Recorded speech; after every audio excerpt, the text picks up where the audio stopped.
Remember, as a leader, you're going to be vital to your company. You're going to be very important every move you make, because people don't do what you tell them to do. People do what they see the leader doing.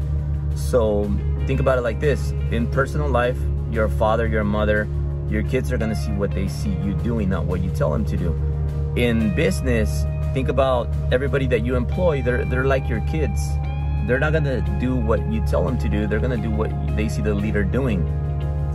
And I mean, you see this building right here, this biggest, most popular building, most exclusive, most expensive here on Sunset Plaza, which is one of the most expensive areas in the world. Not only here in California, but in the world. Not only in the US, but in the world. I've been through a lot and learned so much at a young age. You know, I'm 38 and I've learned so much. Like, it's incredible, and I keep learning. And all the friends that I have that are multi-billionaires that sold companies for 9 figures, for 10 figures, these people, they are always learning, always learning. So one of the things that I want to give you today on leadership is, it's going to be very important. So I want you guys to note this down and write it, and just think about it. Okay, when you lead a team, the way that you keep everybody accountable, the way that you make sure that you get results are deadlines. Make sure that you always create deadlines for everything. Everything in life, there has to be a deadline. Like, the deadline for me today is to finish X, Y, and Z. The deadline for all your people that you lead is going to be, you know, they're going to have deadlines for different activities. And you're also going to have to prioritize, like, what's important, what's a priority and what's not. Urgent things that cause you to react and bounce back and forth, those are going to happen, but you can't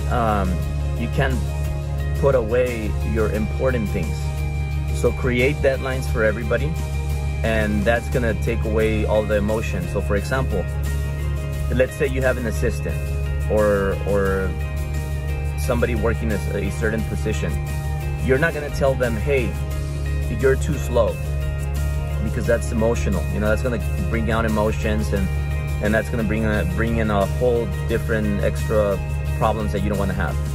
People are going to get butthurt because you're calling them slow, because you're telling them that they're not fast enough, that they're not getting it fast enough, that they're not moving quickly, that they're not getting. So what you got to do is, instead of doing that, you're going to tell him, hey, you know what, Jacob, look, I want to have a talk with you because you didn't complete this task by the time you told me to. You said you would finish it by 12, and it's not finished. So we got to address this. And, you know, when it happens more than a few times, you have to write people up. You write people up, and then you're not writing them up, or you're not dismissing people because they're not good enough, they're not fast enough. You're doing it because they're not completing things by a certain deadline. If you don't have any deadlines, you're never going to complete anything important in life or in business. So very important for you guys to do these. Create deadlines for everybody, including yourself, and just watch your business, your life just take over. You know, whether it's in health, in finance, in business, as a parent, create deadlines. Love you guys.